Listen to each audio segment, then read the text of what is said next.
Pod Carro Entrevista, o programa que você já conhece, agora em formato especial, sempre com um convidado. E no comando, eu, Rodrigo Tavares. Ouça sempre no seu agregador de podcasts favorito. Olá e sejam todos muito bem-vindos ao Pod Carro. Eu sou o Rodrigo.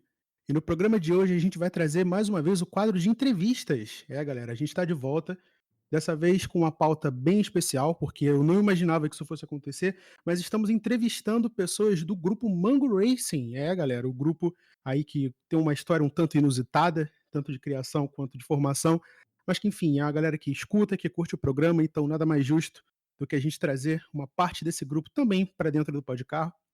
E antes da gente começar com as nossas apresentações, eu quero dar só um recadinho rápido aqui, que é o seguinte: se você ainda não segue o Podcarro nas redes sociais, você está comendo mosca neste exato momento, porque o Podcarro está presente tanto no YouTube, quanto no Twitter, quanto no Instagram, todos no @podcarro.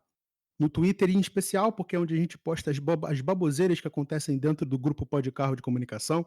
Então tem sempre um meme, tem sempre uma história, ou tem sempre alguma enquete maluca que a gente faz lá. E no Instagram, se você seguir a gente, você vai sempre ser notificado quando chegarem os novos programas, tanto no YouTube, quanto também no Spotify, no iTunes, ou onde seja lá o raio que você escute podcast. Então, sem mais delongas, vamos começar com o programa de hoje, que está bem especial, porque estamos na presença de Rafael Casarotto. Seja muito bem-vindo ao Podcarro, cara. É um prazer enorme estar aqui contigo, participar dessa jogada, esse programinha bacana, show de bola, e compartilhar experiências aí com a rapaziada e tirar um pouco a pulga atrás da orelha. Vamos nessa. Isso aí, galera. Sem mais delongas, vamos começar, que hoje o programa tem muita coisa para ser dita. E vamos começar com o seguinte. Casarotto, conta pra gente. Como é que você chegou em carro? Pode ir no passado, pode puxar lá do início da tua infância. Como é que você olhou e falou, putz, é isso que eu gosto, carro? Cara, foi uma história engraçada. Eu tava na terceira série, ou quarta, eu não lembro bem. Foi em 2001 para 2002, quando lançou o Velozes e Furiosos 1, e na época era VHS até, né? E na escola tinha sessão cinema em um dia específico do mês e eles passavam um filme. E o filme da vez era o Velozes e Furiosos, mas eu não conhecia até então o nome, né?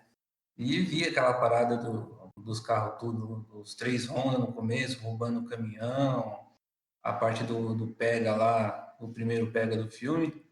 Só que eu não consegui assistir até o final, né? E teve o tempo de ir até a sala de vídeo, botar o filme para rolar, e naquela época as aulas eram de 40 minutos, 45, eu acho. Então não ia dar tempo nunca, né? Só vi tipo uns 20 minutos de filme. E quando eu cheguei em casa, cara, eu fiquei pensando nessa parada, comecei a olhar, tipo, todo carro que passava na rua, eu já olhava com outros olhos, né? Imaginando o que podia ser feito de tunagem, aquela bem carros de baiano mesmo. Na época era o que tinha e a gente não tinha tanto acesso à internet, nem tinha direito. Era mais a galera da alta classe, né? Então a gente tinha tipo revista e malemar quem tinha um videogame para jogar algum jogo relacionado, que em área de tanque, essas coisas.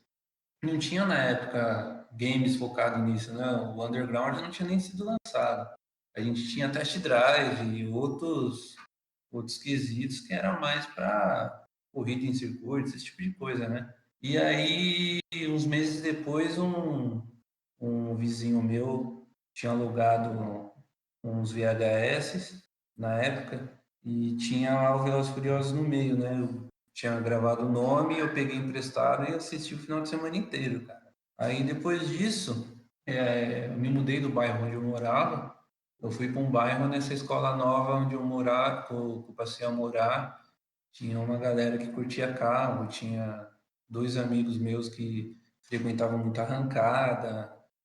Nessa época foi onde eu tive o contato direto assim com preparação e tudo. Isso eu já tinha uns 15 anos, já 15, 16. De lá para cá fui só juntando amizade, fui conhecendo uns tipos de carro diferente, uns tipos de esporte diferente. Eu comecei a me aprofundar mais em arrancada por ser tipo, muito técnico, né? Porque a arrancada em si, ela em partes de preparação, ela foi, pode-se dizer que pioneira, falando de Brasil, né? Aqui na nossa terra. Ela foi pioneira porque ela começou lá num dos motores simplesão, né? Carburado, aí foi desenvolvendo comando, até chegar onde a gente tem hoje com gestão programável, a arrancada que lançou tudo isso, né? Quando comecei a trabalhar com preparação, eu fui descobrindo que por exemplo, cada Fulltech que foi lançada, ela foi testada nos 3, 4 carros do Paraná ainda. As injeções eram lançadas primeiro lá, sem tipo, conhecimento de ninguém, e era testada, aprimorada e voltava para os caras reprogramar, fazer toda aquela parte de programação, voltava para a pista de novo, para quando tivesse afinadinha, eles lançar para o mercado. Então a arrancada fez tipo assim, foi um papel fundamental nessa questão e tanto em outras questões de parâmetro de preparação, usar uma turbina maior, uma menor, usar um comando maior com uma turbina menor. A exploração de cabeçote na arrancada ela foi muito além do que naquela época, né? Digamos assim, de 2005 a 2012, 2013, foi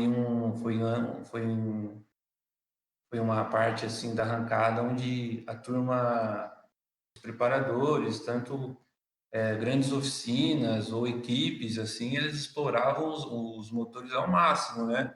E para você ter noção, só uma curiosidade assim, os traseira super, traseira turbo, né, que era o mais usado Opala, os caras estavam matando o bloco do 4.1 para abrir para 5 litros, né, que é aquele vira cursado de canavieiro, e eles desbastavam o bloco, davam tipo assim, umas 15, 20 puxadas, acho que um pouco mais, e jogavam o bloco fora. Aí quem começou a ser vítima dos blocos foi os blocos de ômega, agora que também tá ficando, quem tem vende caro, quem tem às vezes não vende, os caras estão meio que assassinando, né? E voltar ao ponto, senão a gente vai entrar nesse assunto de arrancada muito aprofundado. E aí eu comecei a ter mais contato com essa parte. Aí foi em 2014, eu acho, eu conheci uma rapaziada que já andava de track day, e aí eu comecei a explorar um pouco o track day, e eu comecei a me interessar mais por outros esportes dentro do automobilismo, tipo subida de montanha, time attack, BTCC, JGTC, tipo, umas categorias malucas aí, bem lado B, lado C, assim, onde eu comecei a estudar mais a parte técnica, né? Saber que cada carro era um motor, cada equipe tinha suas peculiaridades e tal, e foi onde eu caí de cabeça, assim, na parada de preparação, e de lá para cá fui evoluindo um pouco isso. Aí, uns 2 anos e meio para trás, até agora, eu entrei no drift, que era um dos esportes que eu ainda não tinha muito contato, não achava tão interessante, até eu comprar o Chevette. Depois que eu comprei o Chevette, fiz umas amizades erradas aí e tô nessa até hoje aí. Era até isso que eu queria perguntar, né, porque você fez aí recapitulou bem a história da tua vida com o carro, eu quero chegar justamente nesse ponto. Como é que você chegou no Chevette e o que que o Chevette trouxe, assim, de diferente pra tua vida em termos de mecânica? Tu também estava falando aqui nos bastidores que você já trabalhou com mecânica, ou trabalha, se eu não me engano, e aprendeu a mexer em carro meio que na marra, né, tudo sozinho. É. Bom, o Chevette, cara, vamos começar a partir dele, né?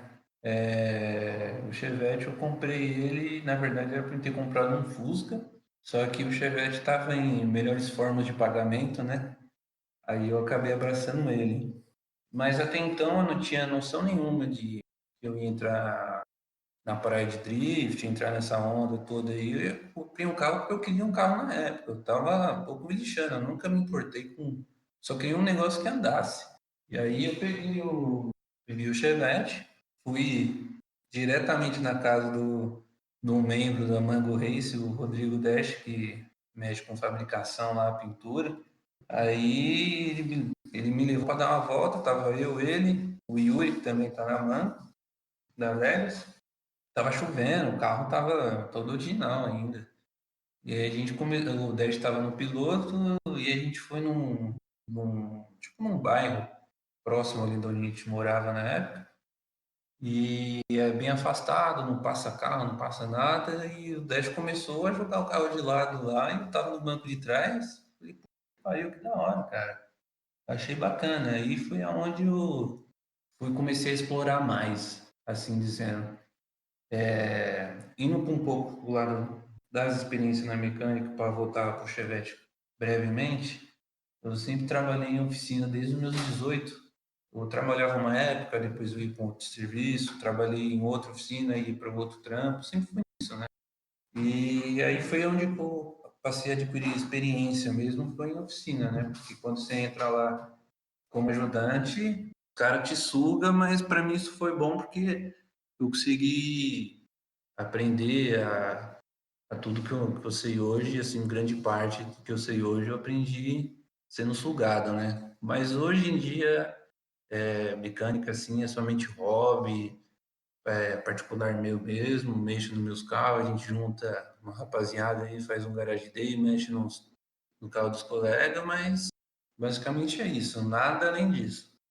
E no Chevette não foi muito diferente. No Chevette, assim como todos os carros meus que eu tive, eu gostei de mexer. Mesmo se eu não soubesse, eu não tivesse ferramenta, eu que ia atrás, né?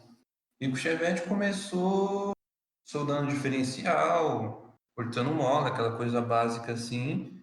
E todo dia que chovia, dava depois das 10, 11 horas da noite, eu ia pra rua, perto do cemitério que tinha ali, onde eu morava, ia para um lugar mais afastado e ficava treinando, cara. Eu derrubei poste, subi em guia, já acabei com o carro. O Meu Deus. Pet foi assim, o ápice do treinamento. Eu digo para quem quer começar no drift, o Chevette é o melhor carro por causa disso, porque ele é um carro difícil de domar. Ele tem, como posso dizer, tipo, o projeto do carro é um projeto muito ultrapassado hoje, se se for comparar aos carros que a gente tem hoje para a categoria, né? Então, ele acaba sendo obsoleto em algumas coisas, mas é um carro bom porque você aprende a ter mais controle com um carro que é totalmente fora de controle, velho. Quando você põe um Chevette de lado, velho, você perde controle de tudo. Você se briga tanto com o volante que você não consegue prestar atenção em outras coisas. E foi assim que eu fui meio que evoluindo com ele. Os primeiros setups que eu fiz no Chevette foi o básico, foi baixar um pouco a traseira mais que a dianteira, que isso é um ponto que brevemente a gente vai falar aí sobre acerto para drift e tudo. Soldei o diferencial, coloquei mola dupla, né, para compensar o amortecedor que é um pouco cansado.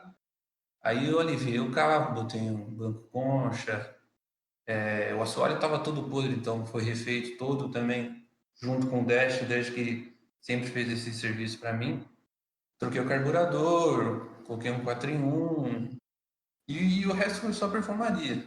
E depois foi treino, cara. Foi saindo, fui às vezes alugando um galpãozinho, com uns 3, 4 amigos por aqui, e ficar o dia inteiro ali. Aí já era. Aí depois eu acabei vendendo o carro, aí, fazendo uma troca com o carro e a saga do Chevette foi encerrada, mas foi encerrada com chave de ouro, porque eu aprendi tudo que eu tinha que aprender e meio que o carro começou a ficar limitado porque eu tinha ali. Eu podia muito bem, para quem gosta, né, de Chevette, injetar um dinheirinho a mais para melhorar o carro, mas a grana que a gente ia acabar injetando no carro compensava pegar um outro que ficaria nível já. Por exemplo, como peguei um Ômega, que é uma outra parte que a gente vai chegar já. Para mim, investir um dinheiro no Chevette para ficar a nível de um Ômega original ia uma grana. E nessa grana era simplesmente pegar um ômega e começar a investir no ômega, que seria uma melhor solução para o que eu tinha ali no momento. E foi assim que foi encerrada a parte do Chevette, mas serviu de muita ajuda. Eu passei muita raiva, mas eu passei muita alegria com ele também.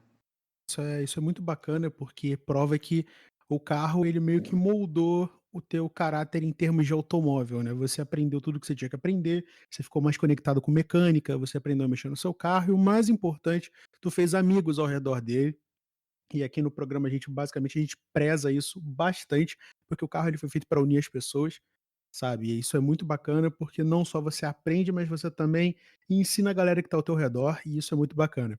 Mas vamos passar aqui para o próximo tópico, agora que você já falou pra gente como é que você chegou na parte da mecânica, como é que você foi aprendendo a mexer no seu carro e você hoje trata a mecânica como se fosse um hobby. A gente estava falando mais uma vez nos bastidores de que você tinha vontade de falar sobre algumas peculiaridades de motor e as suas limitações.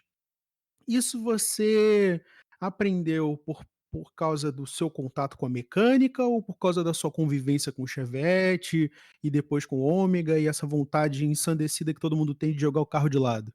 Bom, essa parte dos motores, cara, eu posso dizer que eu sempre tive esse toque em descobrir novos motores, descobrir que cada motor era capaz, eu queria saber suas limitações, como eu disse na arrancada, onde eu tive esse contato de poder ter próximo ali e ouvir experiências de pilotos, de equipes, falando, mas ter usado uma válvula meio milímetro maior aqui não deu certo, ou a meio milímetro menor estava muito melhor, rendeu muito mais torque, não sei o quê. Então foi nessa parada que eu comecei a me aprofundar. Então, a minha principal fonte de estudo sempre foi, além da experiência na oficina de preparação que eu trabalhei, foi também na internet, cara. Foi vendo fóruns de marcas, de motores diferentes, mecânicas diferentes, e foi na internet mesmo, não foi muito na prática, porque aqui eu falo para você que o motor mais diferente que eu mexi foi de um Jaguar XJ12, onde na oficina que eu trabalhava chegou lá um dia para a gente fazer umas revisões e tudo, foi o motor mais diferente que eu mexi, assim. E aqui, o que a gente tem, que a gente costuma mexer sempre é motor AP, família 2, Malimar você mexe num Fiasa, num Cevelzinho, ou num CHT que seja, é bem difícil, o motor de Opala é o 400,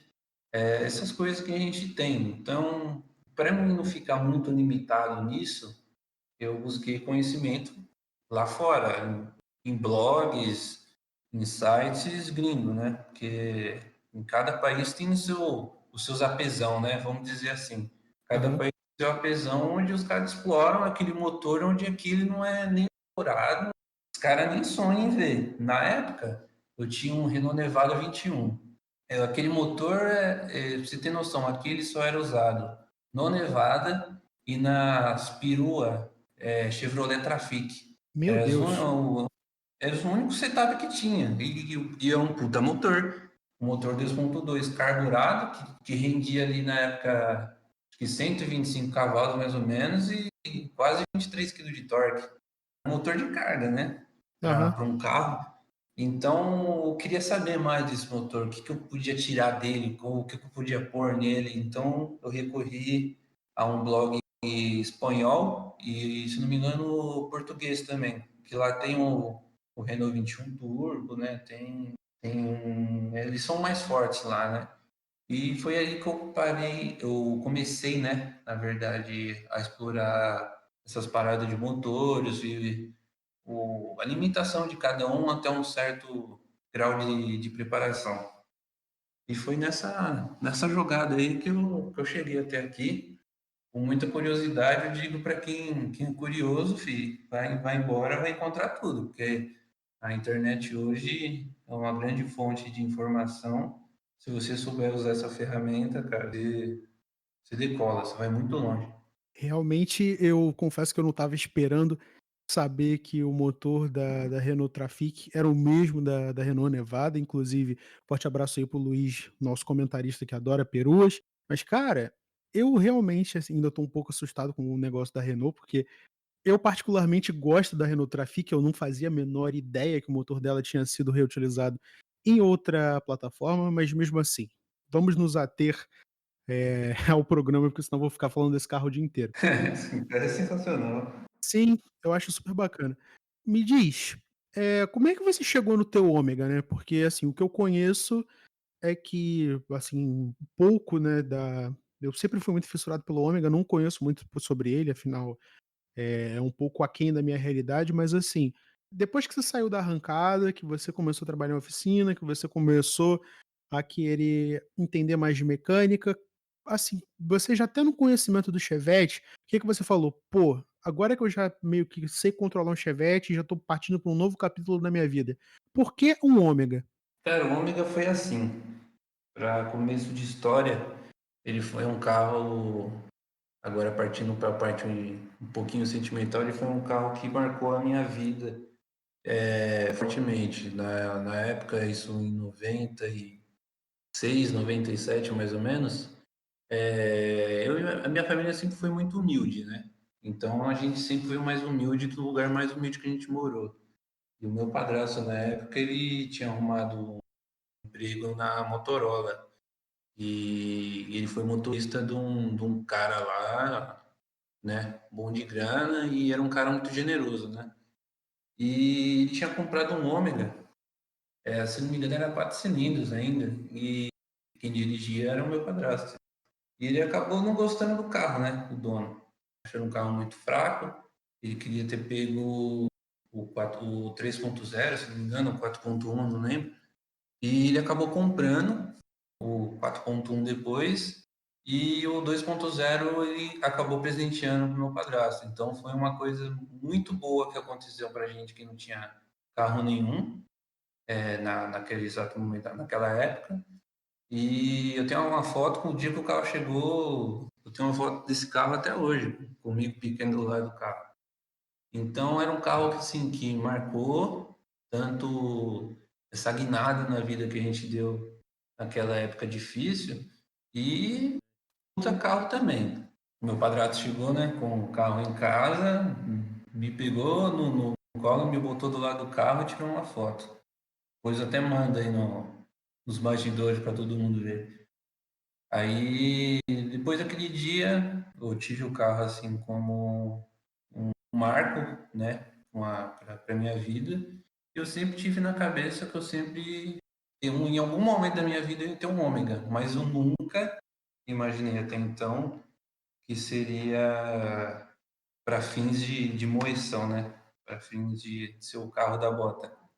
Aí foi aonde eu tive o contato com ele. Eu troquei o Chevette, na verdade, numa moto e eu pretendia ficar com essa moto, só que eu não tenho carta de moto e em São Paulo, se a polícia pegar sem habilitação, dificilmente você vai ficar com a moto, né? E era uma moto muito da hora. Era uma XLX 250, vermelhinha. Putz, cara, era só ter um pouquinho mais de capricho que a moto valia uma boa grana. Só que aí eu, por medo de perder para blitz, esse tipo de coisa, ou para bandido também, né? Eu acabei trocando ele no Ômega. Quem achou o Ômega, inclusive, foi o Yuri. Ele entrou em contato com o cara lá, o cara aceitava a troca por uma moto e eu acabei trocando. Aí começou de novo praticamente a mesma história que aconteceu com o Chevette, só que com um pouco mais de experiência, eu já fui direto ao ponto, né? Em comparação o Chevette ao Ômega, ele é um carro totalmente superior, lógico, em questão de não de luxo, essas coisas dizendo, né? Porque o Chevette era um carro de entrada e o Ômega já era um carro mais de patrão, né? Na época, assim dizendo. Mas a questão de suspensão já não era o duplo A que tinha no Chevette, já era McPherson, a traseira já era independente, não era um eixo rígido, igual que era do Chevette. O motor ele é um pouco mais explorável. famoso Monza Tech, né? Família 2.0 e 2.2. É um motor incrível, cara. Ficou tantos anos no mercado aí, as peças de reposição são baratas. E é um motor quase ali junto com o AP, assim dizendo, né? Seria o APzão da Chevrolet. O grande marco da Chevrolet foi esse motor.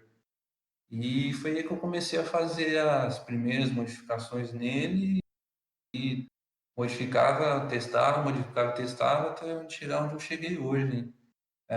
Com certas limitações, que a partir daqui eu já estou na dúvida se eu termino o projeto que eu tanto queria, ou se eu já migro para um outro carro, que obviamente seria a BMW, né?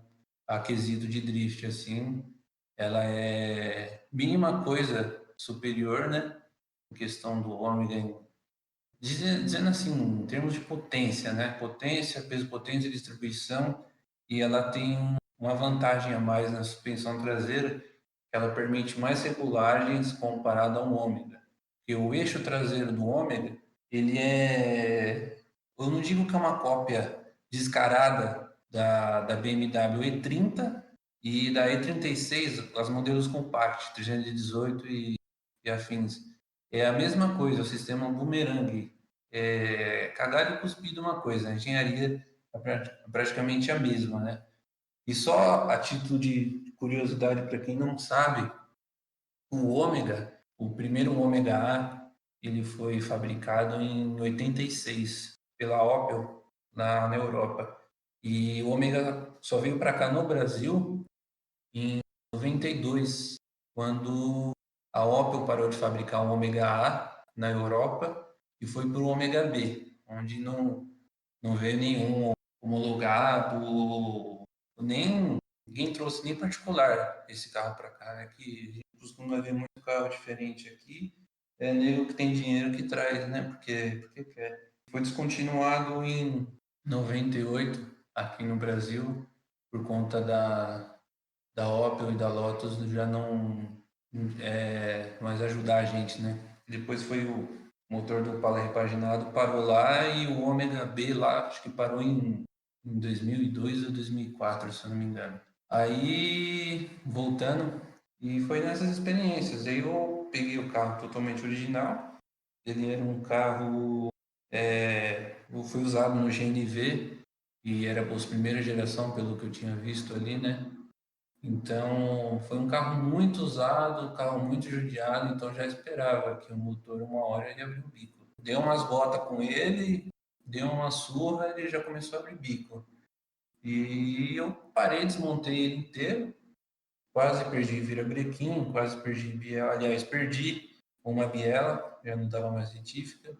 O cabeçote completamente destruído, não tinha mais vedação nenhuma de válvula, tinha mola quebrada, então, como o cabeçote estava muito deteriorado, eu preferi refazer ele inteiro. Eu só aproveitei o corpo e o comando. Válvulas são novas, são diferentes, são maiores. Eu acabei fazendo sede e ângulo de válvula também, fiz duto, fiz... foi só isso praticamente que fiz no cabeçote. Eu só não troquei comando, mas tucho, balanceiro, assim, foi tudo trocado. Na parte de baixo, deu as retíficas no vira, comprei umas bielas, comprei biela nova e o pistão são novos também. Eu optei por pôr o pistão do Vectra 2.2 gasolina, 16 válvulas. Ele deu um pouco mais de taxa, então o carro que era 9,2 de taxa, agora ele está com 11,3 mais ou menos. Ele está com uma taxa similar do Vectra gasolina mesmo, né? Eu consegui extrair um pouco mais por causa que o cabeçote foi dado uns 2 passos a mais. E o pistão do Vectra ele é um pouquinho mais alto que a altura de pino, né? É um pouquinho, a altura de pino não, perdão. A altura do pistão em si, ele é um pouco maior do que o pistão a gasolina original do Ômega. Então ele ficou com uma taxinha legal. Quanto é que eu estava andando na gasolina e quando eu dei a primeira partida, o motor começou a bater saia. Eu fiquei até assustado, achei que tinha montado alguma coisa errada, mas eu fui fui ver que era questão da taxa. Depois que eu botei álcool no tanque, ficou zero bala. Aí eu já tinha posto, antes de fazer o motor, eu já tinha colocado uma injeção programável, uma Pandu EFI, primeirinha, né? Bem simples, mas comparada a outras injeções no mercado, ela é bem completinha assim para época. E foi assim que comecei a explorar um pouco mais a injeção. Eu instalei a injeção tudo na rua, na porta de casa. Eu não tinha garagem. Hoje já tenho já, mas na época eu não tinha garagem. E eu fiz tudo na porta de casa. Foi picando fio, foi lendo manual. Eu busquei na internet, no Clube do Homem, um diagrama elétrico para saber a identificação dos fios, porque a GM, na parte de cor de fio, a gente está acostumado a ver que o preto é negativo e o vermelho é positivo, né? Seria o 12 volts. Na GM já é totalmente ao contrário, o fio preto e o fio preto com branco são os positivos e o fio terra é marrom. Então, se você for pelas suas teorias e experiências que você tem por aí, eu já teria queimado a injeção, já tinha queimado tudo no carro. Então, é muito importante você buscar conhecimento, você buscar informação sobre o que você está fazendo. Tem muito clube, não só do. Eu digo assim, do Ômega, tem um clube muito bom, que é o Ômega Club, que tem um fórum, então lá você tem muita informação. Tem clube do Corsa, tem clube do Gol, tem clube de tudo. Não importa o carro que você tenha, sempre vai ter algum lugar no mundo que vai ter um clube, sempre vai ter cara botando informação lá, sempre vai ter um cara buscando somar, te ajudar, sempre.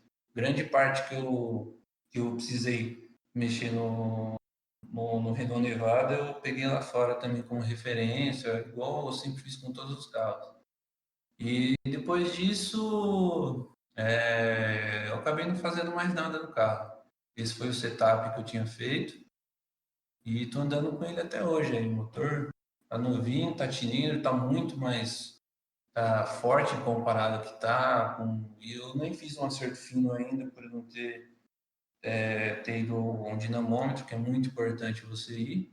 Então eu fiz um acerto mais quadradinho ali, só para poder andar e ficou um som acertinho até que agradável. O carro não ficou gastão, o carro ficou muito forte e na hora de dar uma bota ele não deixa a desejar não. É claro, dentro das suas limitações de potência. Mas é mais ou menos isso. Vamos aproveitar aqui o break antes da gente passar para o último bloco aqui das perguntas. Eu vou mais uma vez refazer aqui o convite para você que está ouvindo a gente para seguir a gente nas redes sociais, no arroba Podcarro, e também para seguir a mim, se você quiser saber alguma outra novidade ou simplesmente não tem mais absolutamente nada para fazer, você pode me seguir no Twitter e no Instagram, no arroba THERTLima. Mas, Casão, vamos logo para o último bloco. Eu quero aproveitar os comentários que você fez sobre o que você aprendeu com o Ômega, sobre os acertos que você fez aí no portão de casa, porque você não tinha garagem, e o que você aprendeu e tudo mais.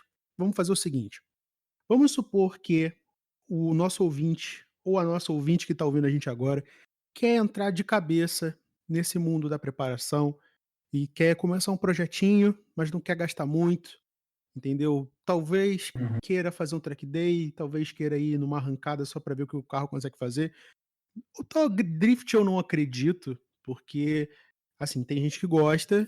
Claro, a gente tá falando aqui com uma pessoa que entende do assunto, mas vamos supor que essa pessoa queira um carro para fazer esses 3 tipos de coisa, ou então queira apenas ir a track day ou ir a arrancada. A pessoa quer começar em projeto, ela quer montar um carrinho para ela. O que que você, como um mecânico experiente, recomenda? Bom, para começar, a gente tem que pegar do ponto o quanto a pessoa está disposta a gastar. Vamos estipular valores aqui para um início, para um intermédio e para um que tem uma boa grana já. Vamos É, falar assim de track day. Track day é uma modalidade muito simples, é uma modalidade fácil de entrar. É claro que cada categoria você vai ter que investir mais em certos componentes do que em outra categoria. No track day, por exemplo, a primeira coisa que eu faria, eu escolheria um carro leve, como um Celta, um Corsa, um Palio, um Ford Ka, todos esses carros, o Gol também ele é um bom carro para track day. Todos esses carros eles vêm com boas motorizações. Tem os Fiasa por ser girador, você pode até engrossar mais para um CVL se você gosta de Fiat. Você pode, com certeza, pôr AP na área da Volkswagen. Um Família 2 é o que é muito mais usado, que a gente sempre vê por aí. Celta Corsa com 2.0, às vezes 2.0 16 válvulas. É muito interessante até aí. Agora, vamos supor que você tenha pego qualquer um desses carros. O básico a se fazer, primeiro de tudo, é investir em freio. Um track day você exige muito do freio, por mais que você esteja com um carro leve, às vezes de 900, 800 ou até 750 quilos, o freio ele exige muito. Como eu cheguei a ver track day muito de perto, teve um ano em Interlagos que eu fui ver um especial, acho que era 5 voltas cada bateria, alguma coisa assim. Onde eu via gente com carro que estava parado na garagem há muito tempo, não revisou nada, botou na pista, carro que ferveu, ferveu o disco, dava uma volta forte, e dava a segunda forte, dava a terceira volta forte, e na terceira volta o carro já fadigava freio, o fluido de freio já estava com muito acúmulo de água, porque ele acumula água. Às vezes o carro até fervia o motor mesmo. Alguns carros que tinha temperatura de óleo, o carro do amigo nosso, Romulo, que era um ZX Dakar, ele falou que a temperatura de óleo, assim, no meio da segunda volta, estava lá em cima. Então é carro que meio que é esportivo, mas ele não é esportivo a ponto de começar um track day, assim, né? Então a gente precisa fazer essas principais modificações. É freio, se você puder pôr um freio maior dentro da sua marca, por exemplo, você pega um Gol, você vai pôr um freio de Santana. Se você pega um Celta, você vai pôr um freio de Vectra e assim vai indo. Se pôr uma pinça maior, você pôr um fluido de freio maior, um 5.1, por exemplo, um Dodge 5.1, que ele aguenta mais temperatura, ele segura mais, né, temperatura. E partindo disso, sempre investindo em suspensão, com a suspensão reguladinha, não precisa já de cara já querer mudar a suspensão, se puder, claro, vai ser melhor. E agora, se tratando em termos de motor, você pode começar com um 4 em 1. Se você conseguir pôr uma polia regulável, já é bacana. Se você conseguir comprar um comandinho aí usado, já é bacana, dentro da marca que você for trabalhar. Depois disso, é só avançando. Você vai pôr só o fato de você melhorar o freio do carro logo de cara, sem precisar mexer muito no motor, se o motor estiver confiável, você vai ser aquele cara que com o carro original de motor, você vai dar 5, 6, 6, 7, 10 voltas no autódromo, enquanto o cara que está, por exemplo, de Civic SI original, de DS3 original, de qualquer outro carro mais esportivinho, um Mini Cooper, por exemplo, você vai conseguir dar a volta em cima desses caras porque o freio dele, obviamente, é original. Ele só dispõe da potência, mas quando você sempre investe em freio, você investe em freio, você vai dar muita volta sem parar, o freio não vai fadigar, você vai conseguir frear mais forte, você vai conseguir frear mais perto da curva, e tem aquele ditado que ganha mais quem freia menos, né? Então, dentro do track day, é mais ou menos isso que eu recomendo, e sempre, se possível, e se impossível também, você tem que busca informação. Busca informação na internet o máximo que você puder. Busca experiência de quem já participou, de quem já fez a modalidade de esporte e vai para dentro, né? Aí o resto, se tiver dinheiro, só investir no melhor. Aí você já vai estar com experiência suficiente, já vai saber o que é melhor e etc. E por aí vai indo. E você faria esse mesmo tipo de conselho pra galera que quer participar de arrancada também? Bom, a arrancada, cara, digamos assim que ela hoje ela ficou inacessível para quem é do público baixa renda, ela está inacessível. Você pode participar de rachão, que com certeza, por exemplo, eu vejo, por exemplo, aqui em São Paulo, em Interlagos, você tem um rachão lá de Interlagos, veio com essa onda daqueles gringos lá, esqueci o nome, né? Coisas proibidas, sempre tá tendo acontecendo isso aí por aí também. Você pode iniciar ali, mas você vai iniciar meio com uma grande limitação. Dificilmente você vai ver um carro diferente. Quem chega com um carro diferente lá é nego que tem muita grana. Então, se você for entrar na arrancada com um carro fraco, vamos dizer assim, sem muita preparação, que a arrancada é motor, é motor e acerto. Suspensão é simplesmente básica, freio simplesmente básico, também você não precisa exigir muito, porque um freio aguenta uma freada forte, uma só, e depois de, sei lá, 15 minutos, mais uma freada forte, um freio original ele suporta a ponta da arrancada. Se não suportar, é porque você está com muita potência. Se você tem muita potência, você já vai pôr um paraquedas. A arrancada é basicamente assim. Mas é interessante por questão de conhecimento técnico, experiência técnica. Você na arrancada você vai conseguir suprir experiência técnica de motor, principalmente acerto, porque lá cada meio grauzinho que você dá de pontos na sua injeção, um pouquinho de combustível que você põe a mais ou a menos, uma correção a mais ou a menos que você põe, você já consegue tirar tempo. Então é lá que você consegue ver a questão de melhor motor e melhor acerto. Mas para começar, se você não for um cara assim, que vai ligar para amigo te zoando, que você está com um carro fraco e vai correr com um carro mais forte, lá é o lugar. A arrancada é bacana, mas infelizmente para você competir assim na esportiva mesmo, para ter um lazer assim de dar um core em alguém, você vai ter que investir uma boa grana mesmo no seu carro. Então vamos para a última, porém não a menos importante. E a galera do drifting faz o quê? A galera do drift é o básico. Inicia com Chevette. Você pode pôr no o HCzinho aí 1.6, a receita básica, experiência própria. A suspensão dele, como eu falei, ele é um pouco obsoleta, né? Então, a receita básica para você começar e se divertir bastante, e se você acabar gostando do carro, é válido fazer, é você tratar a suspensão, vamos por partes. Na suspensão, é amortecedor um pouquinho mais curto, com a haste mais curta, traseira e dianteira, um amortecedor retrabalhado para ser mais duro, certo? A mola, você pode pegar uma mola de Opala com um pouquinho mais dura, já fica bacana, ou você pode usar a própria mola do Chevette mesmo, que às vezes ele fica um pouco bobo, dependendo de qual mola de Opala você vai usar. Na manga de eixo, você pode cortar o batente, que pega ali na balança onde limita o esterço, mas dificilmente eu digo para você que quando eu fiz isso no meu, eu não vi tanta diferença assim. Dá uma diferencinha mínima, mas dependendo da forma que você for andar e onde você for andar, vai ser bacana.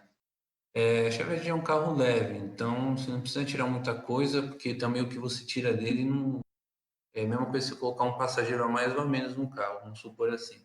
Motor vai pelo 1.6 a álcool original e vai para um carburador, um Solex 460 ou um 2E, 4 em 1, e aí você vai estar com a diversão na mão. É lógico, solda o diferencial e solda com vontade mesmo.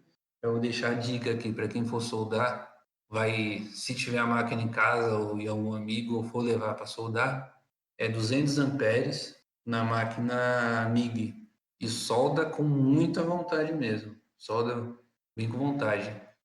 Porque eu mesmo quebrei 5 diferencial já, de tanto que eu sou meio violento, vamos dizer assim, que eu não tinha muito escrúpulo, não. Eu chutava o carro em buraco, em lombada, eu acabei quebrando. E a última vez que eu soldei desse modo aí que eu falei, que foi até quem me passou Essa dica foi o Lúcio Toros, que é piloto profissional de drift.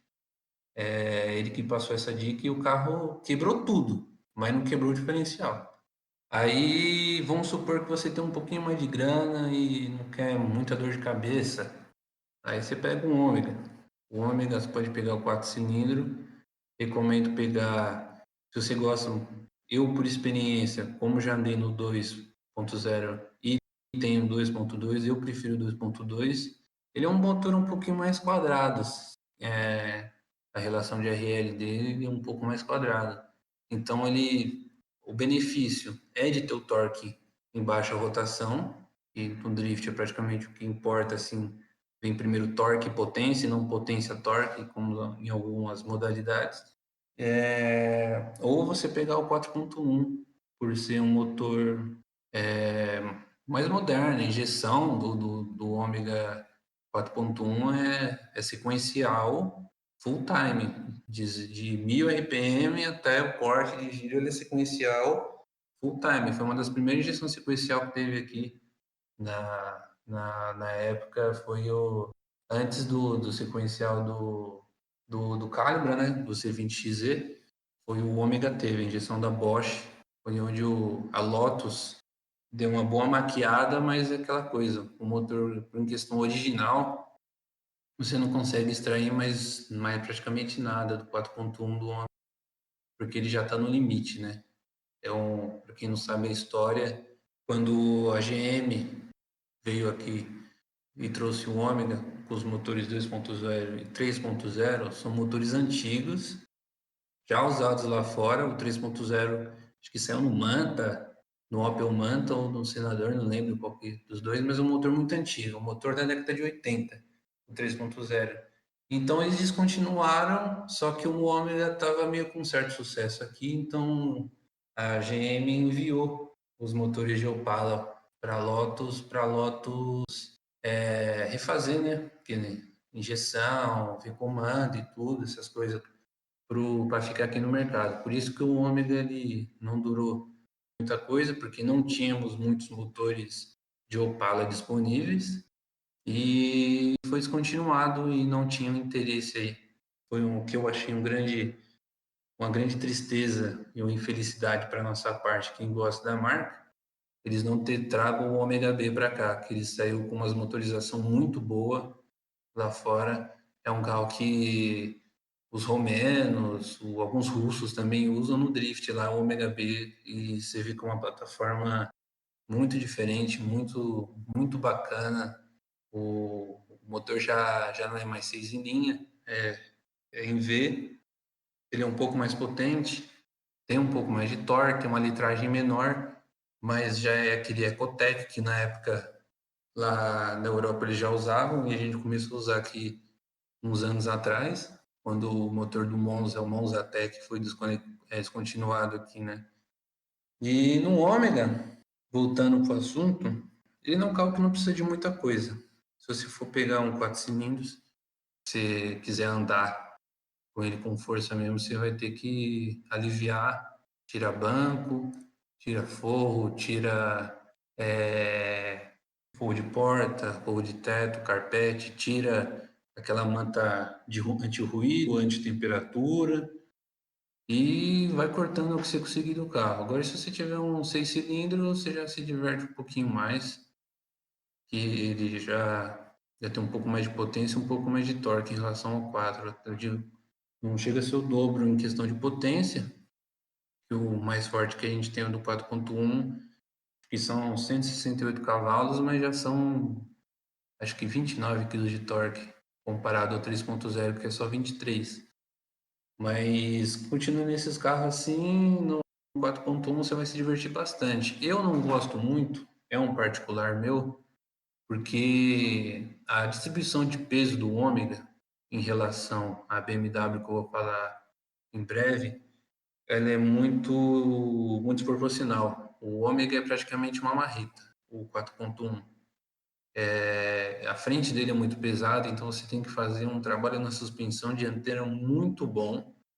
Só que para você ter um trabalho muito bom na suspensão dianteira, você tem que ter um trabalho bom na suspensão traseira, que o Ômega infelizmente, ele já é muito limitado. Ele não tem regulagem de cambagem, não tem de caster, de nada. O sistema Boomerang, nesse ponto, ele é muito ruim. E para você fazer ajuste, você tem que tirar o quadro fora praticamente, você tem que refurar ali nas fixações de bandeja para fazer esse tipo de ajuste, né? E você dá um ajuste muito mínimo em cambagem, muito mínimo em caster, caster não, em divergência e convergência. Mas se você puder fazer isso, já melhora bastante o carro. E agora falando de BMW, é um carro divertido a ponto tanto quanto um ômega, vamos dizer assim. Se tu for pegar uma BMW, obviamente você já vai estar com uma graninha a mais, é melhor você pegar uma 325 ou uma 328. A diferença delas são o comando variável. Dá um tchanzinho a mais ali na hora de pisar fundo, né? Mas a BMW, o X da questão dela é a distribuição de peso. Por mais que ela seja 6 cilindros, e o motor dela é um pouco recuado. O início do motor da BMW fica perto do pneu ali, fica quase no meio da roda, um pouquinho mais adiante, para ser mais sincero. Mas em comparação do Ômega, que metade do motor 6 cilindros está para frente do carro. Então, o início no drift vai te pegar muito.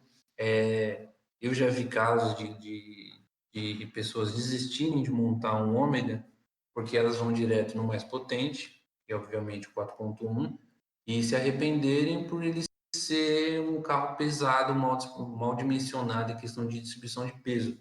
Por isso que se for pegar um Ômega, pegue o 4 cilindros. Mas voltando para a BMW, ela tem esse diferencial de ser muito equilibrada. Então, você pode reparar em alguns vídeos de BMWs originais andando na rua, principalmente em canais russos, a transição da BMW ela é muito mais suave, ela chega a ser um carro muito na mão. É um carro que, em comparação a Ômega e Chevette, você não briga com o volante com nada. Já é uma caixa de direção bem melhor, não é o braço Pitman que a gente usa no Ômega, já aquela caixa de direção direitinha ali, não tem muito raio de curva nem nada. Já é um carro que só de substituir alguns componentes da E36 para E46, lembrando que a gente está falando da carroceria E36, do modelo E36, você pode mudar, por exemplo, a balança dianteira, se você pôr a balança dianteira da E46, você já vai ficar com um pouco mais de ângulo, a bandeja um pouco mais larga, a roda fica um pouco mais para fora, onde isso ajuda muito. Então, na BMW você consegue certos ajustes de suspensão que no Ômega você começa a ser limitado, né? Isso dizendo aqui ao que a gente tem no Brasil. Lógico, se você estiver em outro país ouvindo isso, vá para o seu chassis S, um S13 ou um S15, e você gosta de sedã, vai para o JGC 100 ou para o 90. Mas voltando para cá, que a gente tem aqui, nossa realidade é basicamente essa. E a BMW, ela é muito boa por questão disso, por ser um carro muito mais moderno, em questão de suspensão, que é o primordial no drift, um bom acerto de suspensão, você tem um carro na mão, e quanto menos você briga com o carro, mais você tem uma fluidez, você tem uma boa facilidade de estar aí zoando ou competindo. Aí vai do que você gosta de fazer ou não. Bom, vocês ouviram aí a opinião do Casaroto sobre o tipo de projeto que você deve abraçar dependendo do nível de automobilista que você é. Se você quiser começar um track day, se você quiser tentar a sorte na arrancada e se você quiser arriscar absolutamente tudo que você entende por decência em termos de drift, porque é super legal, então a gente quer mais é que você aí tente e realize esse seu desejo de conhecer a fundo o automobilismo, porque disse mais uma vez e vou repetir, é para todo mundo. Então não se sinta acanhado, procure pessoas que entendam do assunto, que você sempre vai ter um conhecimento novo, alguém disposto a te ensinar, e é isso que a gente tenta fazer aqui, não é sempre que a gente consegue, mas a gente procura levar vocês até o conhecimento, porque é o que há de mais importante em termos de carro. Bom, Rafael Casarotto, estamos na última parte do programa, já nos finalmente, porque a gente já passou de 1 hora de bruto, então este que vos fala vai dar uma suada para poder editar esse programa do jeitinho que tem que ser feito. Então, considerações finais. Você quer dar um alô, você quer dar um recado, mandar um salve para alguém? O momento é esse. Mandar um salve aí sempre para Mango, nosso amado grupo onde a gente se diverte todo dia. Mandar um salve aí pro cara da Kamikaze Crew, uma galera aí que anda de Chevette fortemente aí por aí na rua. Mandar um abraço para mim, pro Ramos, da Another Team, que tá parado aí, tá falecido, porque nós tá quase sem carro. E basicamente isso aí, velho. Um conselho que eu vou deixar de novo aí pra turma que tá começando: comecem, não esperem adquirir conhecimento absoluto, que você não vai conseguir isso. Comecem de algum jeito, mas comecem. Façam amigos, desfaçam amizades, comprem carro, vendem carros, quebrem carros, que é a melhor forma que vocês vão aprender a mexer é fazendo isso. Um dia vocês vão chegar longe, pode ter certeza disso. Para quem quer ser também profissional aí no ramo também de mecânica ou elétrica, preparação que for, caia de cabeça, use a internet com sabedoria, não acredite em tudo que lê, busque muita informação, pelo menos 3 informações sobre um assunto que você não tem conhecimento nenhum, busque pelo menos 3 informações condizentes e taca a pau, velho. Não precisa ter medo de nada não, quebrar você vai quebrar mesmo, se quebrar você arruma e já era. Taca a pau. É isso aí, galera. Só para fechar aqui, Casarotto, se a gente quiser falar com você na internet, a gente te acha onde? Diz a sua arroba aí para nós. Pode ir no Instagram aí, @casaroto, é casa, CAZA, underline ROOTO. E no Face, Rafael Casaroto, só deve existir eu. É um A com trema e 2T, uma foto de um fantasma, praticamente que eu tô branco no bagulho. E é isso aí. E nos grupos aí, eu sempre vou estar por aí. Quem você vê postando meme aí ofendendo o amigo alheio vai ser eu. Show de bola. Então, galera, por hoje é só. Muito obrigado a você que ouviu a gente até aqui. Se você quiser saber disso e muito mais, e programas futuros, memes e coisas e tal, você pode achar a gente mais uma vez no Twitter e no Instagram, na arroba Podcarro. E se você quiser seguir esta voz de veludo que nos fala, é arroba THERTLima. Muito obrigado a você que ouviu a gente até aqui. Um forte abraço e até a próxima. Você ouviu Pod Carro Entrevista, um quadro especial do Pod Carro, seu bate-papo automotivo de baixo orçamento preferido. Sempre aos sábados comigo, Rodrigo Tavares e Vinícius Franco.